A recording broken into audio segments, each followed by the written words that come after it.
In the year 2020 AD, the first mission to Mars was launched, and two groups were to fly to space for the mission. The groups are called Mars 1 and Mars 2. Mars 1 consists of Luke, Renee, Nicholas, and Sergei. They are the group chosen to be the first humans to set foot on Mars. And in Base 2, there are Jim, Phil, Terry, and Woody. They are to stay in the World Space Station, where they will be waiting and receiving reports from Mars 1. The two groups held a small party for the mission before they left for space. Luke's wife told him to comfort his son, who was sad because of his leaving, and Luke did. He promised his son that he would still read him to sleep once he came back. Jim arrived at the party, and Luke's wife welcomed him. When the night came, Luke, Woody, and Jim were chatting and laughing around until Jim mentioned her late wife, Maggie. When Woody left, Luke comforted Jim and reminded him that he was the one who'd always wanted to go to Mars. But after Maggie's death, Jim seemed to have given up his dream to go to Mars 2. 13 months later, Mars 1 has arrived in Cydonia, Mars. The group was searching and observing everything around them when Renee detected some kind of volcanic upwelling on top of an odd geologic formation, something that looked like ice. But Nicholas stated that it was impossible to have ice at that latitude. Curious, the crew decided to go to the mountain where the volcanic upwelling is. They reported to the World Space Station and used the rover to go to the odd-looking mountain. They stepped out of the rover, confused about the sound they were hearing. They dismissed the weird sound as interference from the rover and focused on the mountain. Renee saw in the radar that there was a solid metal underneath it, which, according to Luke, didn't make any sense as Renee was reading a vein of ore. Luke decided to take a look for himself and realized that Renee was indeed telling the truth. As Luke was observing the mountain through the radar, it suddenly shut down, and even the weird sound disappeared. It was silent for a while, then suddenly a large sand vortex formed around the mountain. Nicholas and Sergei got sucked into the vortex and died, while the front of Renee's helmet got hit by a stone and she got exposed to the Martian atmosphere, killing her. Luke, on the other hand, got buried in the sand. The sand vortex soon dispersed, revealing the solid metal that Renee had read earlier through the radar, a huge metal face. On the World Space Station, an intense energy pulse was detected from Mars, and Ray Beck called for an emergency meeting. Ray stated that the level of energy in the pulse was so catastrophic that there is a possibility none of the Mars 1 crew survived. Mars 2 lost contact with Mars 1, but with the help of Remo, which was in Mars orbit, they received a distorted video of Luke reporting what happened and that everyone had died.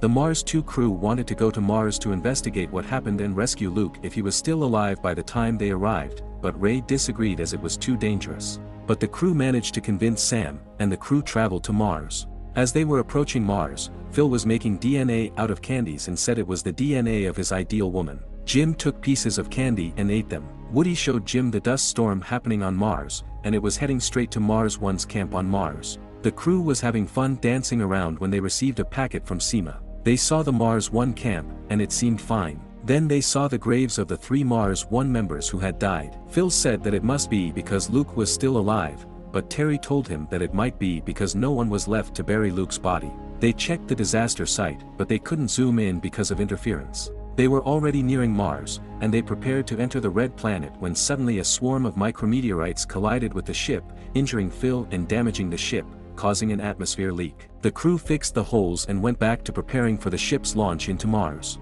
Unbeknownst to them, the ship's fuel tanks were also damaged, and when they ignited the engines, the fuel tanks exploded, completely destroying the ship. The crew decided to float through the space vacuum to get to the Remo, which was circling around Mars. But the Remo was so far away, so Woody volunteered to attach the line gun to the Remo. Woody was successful in attaching the line gun but was unable to stop himself from floating far away from the Remo towards the red planet. The other 3 then approached the Remo, but Terry wanted to save Woody.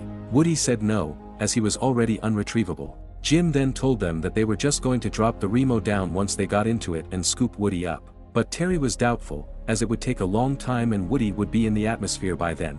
But they had no choice, either they get to the Remo first and try to save Woody with it, or they try to save Woody by themselves and die altogether. The 3 got to the Remo, but just as when they opened it, Terry floated towards Woody with the line gun. She tried to retrieve Woody using the line gun, but it didn't reach him, so she floated a little closer.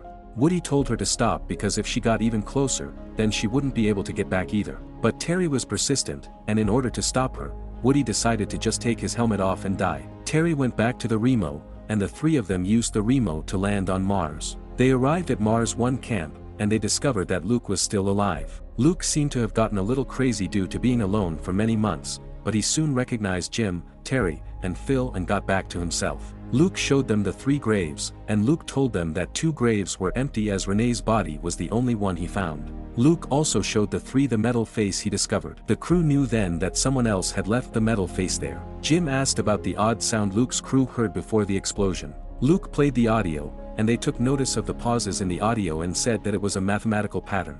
Luke analyzed the pattern and discovered that the sound was actually a map of human DNA. Terry disagreed that it was human DNA, as the DNA wasn't completely human because it was missing 1 pair of chromosomes, implying the possibility of a different creature other than humans. Later on, as the crew were preparing, Jim accidentally scattered candies around the floor, and when he looked down at them, he realized that the odd sound Luke heard wasn't a signature but a test from the face telling them to complete the chromosomes. Jim then suggested that we complete the test and send the completed signal to the face. The others disagreed as it was dangerous, but Jim told them that the others' deaths would have been in vain if they didn't try to get some answers from the face. They then dispatched a robot to approach the face and send the completed signal using it. When the metal face received the signal, the group saw a light coming from the metal face. It was an opening and an invitation for them to enter the huge metal face. Using the rover, Luke, Jim, and Terry went to the metal face, while Phil stayed in the spacecraft. Jim told Phil that if they don't get back in time, then Phil should launch the spacecraft without them. The 3 then entered the metal face and were met with nothing but whiteness. The opening that they entered through closed, and they lost contact with Phil. Jim saw that there was pressure in the room and cautiously took off his glove. Seeing this, Terry and Luke tried to stop him but were shocked into silence when nothing happened to Jim.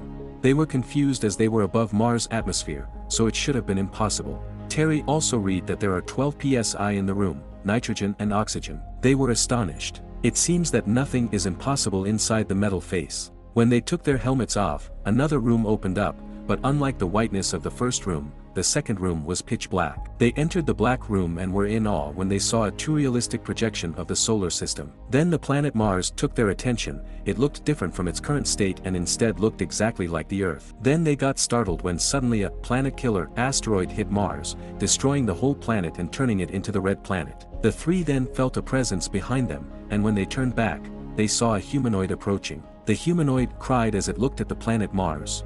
The humanoid looked at the 3 humans and pointed at Mars, where they witnessed how the Martians left planet Mars and went to another galaxy. But one stayed behind. The 3 of them looked at the humanoid, who showed them how the last ship flew to Earth and turned into creatures, which then kept evolving until humans finally came to existence, and that explained how life suddenly existed on Earth hundreds of million years ago. The humanoids reached out to them, and all of them held hands. The 3 of them then realized that the Martians seeded the Earth, and humans started because of them.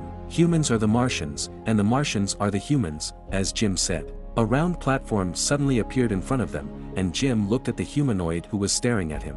The humanoid then vanished, happy after finally showing them the truth about life, Mars, and Earth. Meanwhile, the storm outside is getting really bad, and Phil was trying to contact them.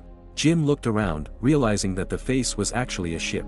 Luke and Terry moved to leave the ship, but Jim stayed behind. He didn't want to go with them. Terry told him that they had to go home, and Jim agreed. He was also going home, but that home isn't the Earth for him. He wanted to follow the Martians wherever they went. Jim said that the whole reason they were there wasn't just because the Martians wanted to show them the truth, but also to invite them to their home. And Jim wanted to go, and he was born for this. Tearing up, Terry and Luke accepted his decision, and they bid their farewells. As Terry and Luke left the face ship, Jim stepped inside the white platform, and it closed around him. Terry and Luke drove the rover through the storm, trying to contact Phil. Meanwhile, Phil was hesitating to launch the ship without the others. He kept on calling their names in hopes that they would answer, so when he heard Terry and Luke's voices, he was so relieved that he joked about him already leaving without them. Back to Jim, the ship filled with water, and Jim felt anxious as the water engulfed him. But when he breathed out, he realized that he could actually breathe under the water. Terry, Luke, and Phil's ships safely got out of Mars, while Jim's was still on the planet. Jim, on the other hand, was remembering all the good things that happened to him on Earth. He thought of his friends and his late wife. And while he would miss his life back on Earth, he also knew right then and there that he had made the right decision by following where his heart was leading him. Terry, Luke, and Phil saw Jim's ship leaving Mars and flying to another galaxy. They smiled as they wished him good luck before leaving. The two ships flew away, one headed back home to Earth, and the other headed to the unknown.